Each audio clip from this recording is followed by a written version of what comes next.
Acampar con amigos siempre es agradable. En el Parque Nacional del Chico, Carlos llegó junto con Mariana y Jaime. Estaban emocionados por la velada de ese fin de semana. Todo fue perfecto. Hubo una fogata, comida, alcohol, música y risas. Cuando ya estaban un poco más cansados frente al fuego, Carlos divisó que se acercaba a ellos un gran perro negro. El animal era enorme, del tamaño de un potrillo, imponente. «Chicos, ¿ya vieron?», dijo Carlos, tratando de no alterarlos. Mariana se paralizó, pero Jaime trataba de tranquilizarla. Cuando el enorme perro negro llegó, solo se acomodó junto a ellos para tomar el calor del fuego y los vigilaba. Los muchachos decidieron recoger todas sus cosas, limpiar el lugar e irse a dormir. El gran animal no se movió en ningún momento. Al día siguiente los despertó un hombre alto, moreno, quien los invitó a desayunar. Mientras les preparaba unas quesadillas, les contó que por esos lares se aparece un nahual que es el gran protector del bosque. Vigila a aquellos que acampan. Vigila que cumplan las reglas, que cuidan y respeten el bosque.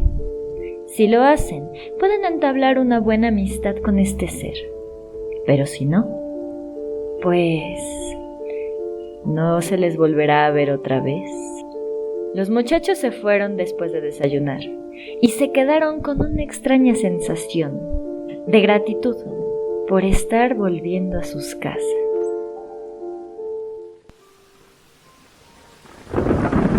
Fin de semana de visitar a la familia del rancho. Una salida cualquiera desde Ecatepec hasta San Juan del Río, Querétaro. Iban el señor Jorge y la señora Luz con sus 6 hijos. Jorge, María, José, Gabriela, Javier y Miguel, respectivamente. En el rancho visitaban a cada pariente de la mamá y por ende se tenían que quedar. A pesar del aparente poco espacio, siempre se hacían caber repartiéndose en diferentes casas de familiares. Dieron las 5 de la tarde y querían pasar a una última casa, la más alejada de todas. Para llegar ahí tenían que bajar por el barranco y casi topando la orilla del río se hallaba el solitario hogar. No había vecinos. La naturaleza dominaba los alrededores. Estaban custodiados por 4 perros enormes y la construcción carecía de mayor protección. Las puertas no contaban con llaves seguras como las de la ciudad y las ventanas no tenían vidrios. Los recibieron con gran alegría. Como siempre les ofrecieron comida. Por no ser descorteses, aceptaron cenar, aunque estaban llenos porque en las otras casas igual los habían alimentado. Al dar las 6, se percataron de que estaba oscureciendo. Al no haber mayor iluminación, tenían que movilizarse rápido, o tendrían que pasar la noche ahí. Por luz no había problema, pero a su esposo le daba miedo quedarse en la casa más alejada de la civilización. Decidió moverse antes de que se ocultara el sol por completo. Luz fue firme en permanecer ahí, y con ella se quisieron quedar Gabriela y Javier. El señor Jorge se marchó con Jorge, María, José y Miguel. Cuando oscureció casi por completo, los dueños de la casa salieron a juntar a sus perros. Los encadenaron. Al entrar ofrecieron pan y café con leche a los niños y café negro para Luz. Siguieron platicando. Cuando dieron las 10, llevaron a sus invitados a una pequeña habitación, con 2 camas. Les dieron cobijas. Finalmente cerraron la puerta. Luz se acomodó con su hija en una cama y Javier se acostó en la otra. Avanzó la noche. Por estar al lado del río, la temperatura bajó drásticamente. Como la ventana carecía de vidrio, el viento helado se colaba directamente en sus cobijas. Por si fuera poco, los perros empezaron a ladrar. Ninguno de los 3 podía conciliar el sueño. De repente los ladridos de los perros se transformaron en aullidos, mientras se jalaban horriblemente haciendo rechinar las cadenas. Parecía que deseaban atacar o huir. Gabriel y Javier tenían miedo. Su mamá los tranquilizó. De repente, un lamento se escuchó desde afuera. No eran palabras, sino un largo alarido.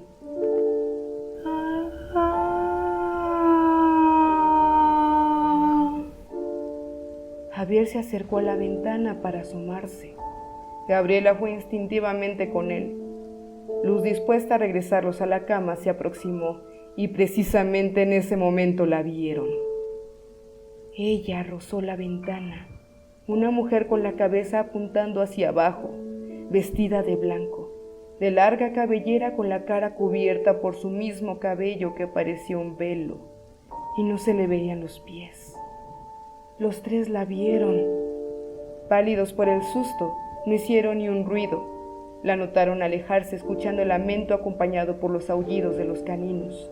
Cuando dejaron de oírla, se abrazaron y los tres se acurrucaron en una misma cama para pasar el resto de la noche.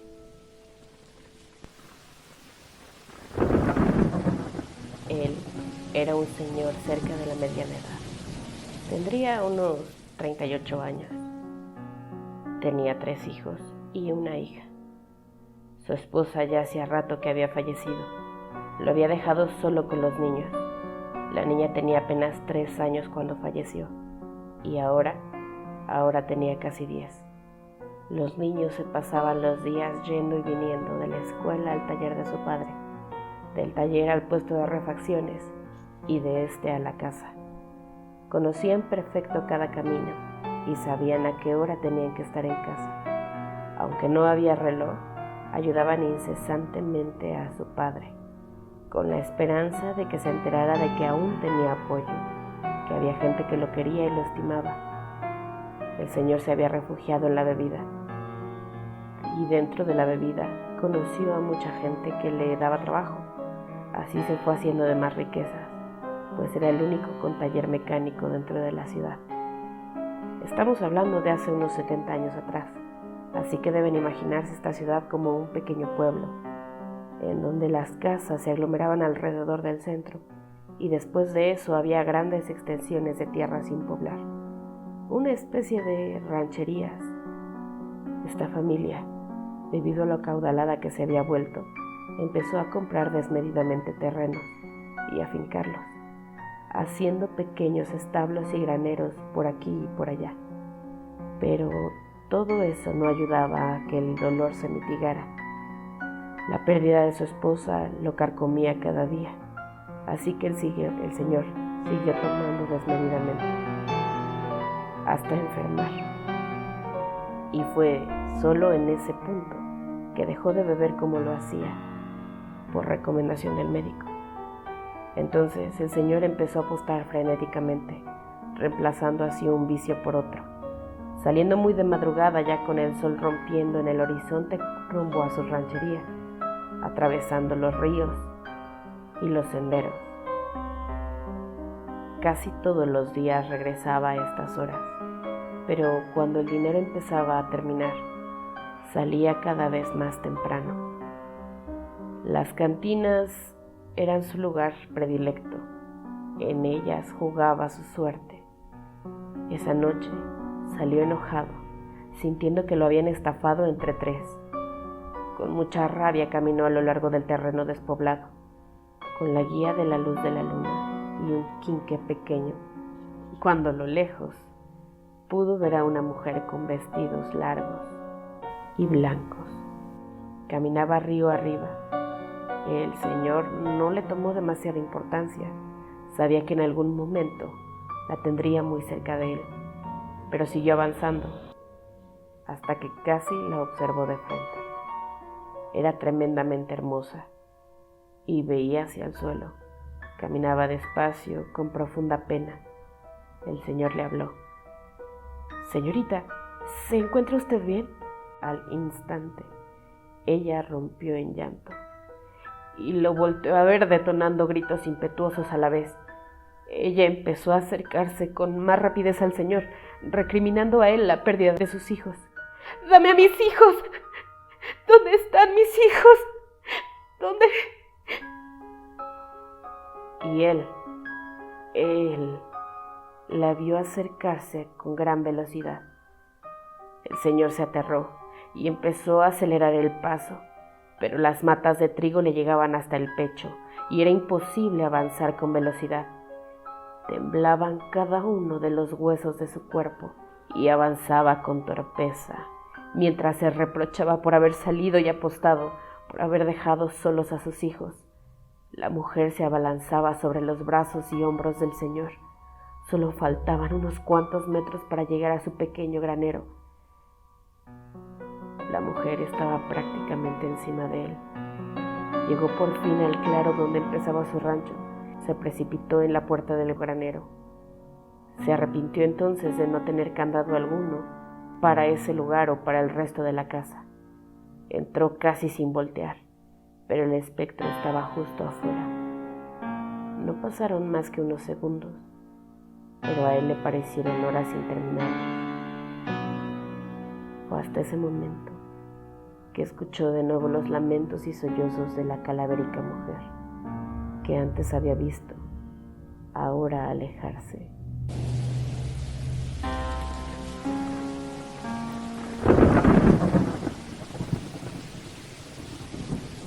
Cuenta don Arcadio que hace muchos años, cuando Pachuca era poco más que solo tierra y verdor más que una ciudad, se había ido a trabajar a la milpa acompañado de Vicente, un señor que era conocido por poseer una Biblia negra y realizar los ritos ahí escritos.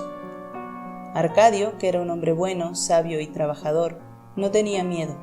En caso que aquellos rumores fuesen ciertos, su firme creencia de que caminaba de la mano de Dios lo mantendría a salvo. Iban regresando de labrar, cansados y sudorosos, atravesando un paraje más que inhóspito, en donde parecía que la sal se había adueñado de la siembra, pues nada crecía ahí. Comenzaba a anochecer, pero aún se vislumbraban un par de hilos de luz lanzados como dagas por el sol hacia Arcadio y Vicente, que en caso de perderse en la negrura, podían sujetarse de esos hilos y llegar salvos a destino. Iban a mitad de aquel paraje cuando un escalofrío recorrió sus cuerpos y un sudor frío comenzó a escurrir por todos los poros de su cuerpo. Un miedo inexplicable cimbró hasta la última célula que les conformaba. Comenzaron a temblar. Arcadio tuvo la certeza de que alguien o algo le seguía. Miró de reojo a Vicente, que caminaba a su lado. Tenía los ojos desorbitados de pavor y temblaba incontrolablemente. Parecía que un solo toque lo haría perder la poca cordura que aparentaba quedar dentro de su cabeza. Arcadio respiró profundo, se persignó y se atrevió a voltear. Probablemente no era nada. No fue así. Lo que vio fue la imagen más espantosa que había visto en su vida. Un perro negro, enorme, casi del tamaño de un caballo y tan delgado que se podían contar sus costillas, le seguía a unos cuantos pasos. Tenía espuma en la boca y arrastraba unas cadenas que soltaban chispazos cada que rozaban el suelo. Arcadio contuvo la respiración aterrorizado y cuenta que en ese momento seguramente la mano de Dios le sostuvo, pues casi desfallece ante aquella visión. Regresó la vista al frente y respiró profundamente. Sacó su pañuelo de su bolsillo y se limpió el sudor. Si corría, el perro los depredaría. Si se detenía, sabía que no regresaría a casa. En ese momento, la luz de un pensamiento iluminó su cabeza. Yo no debo nada.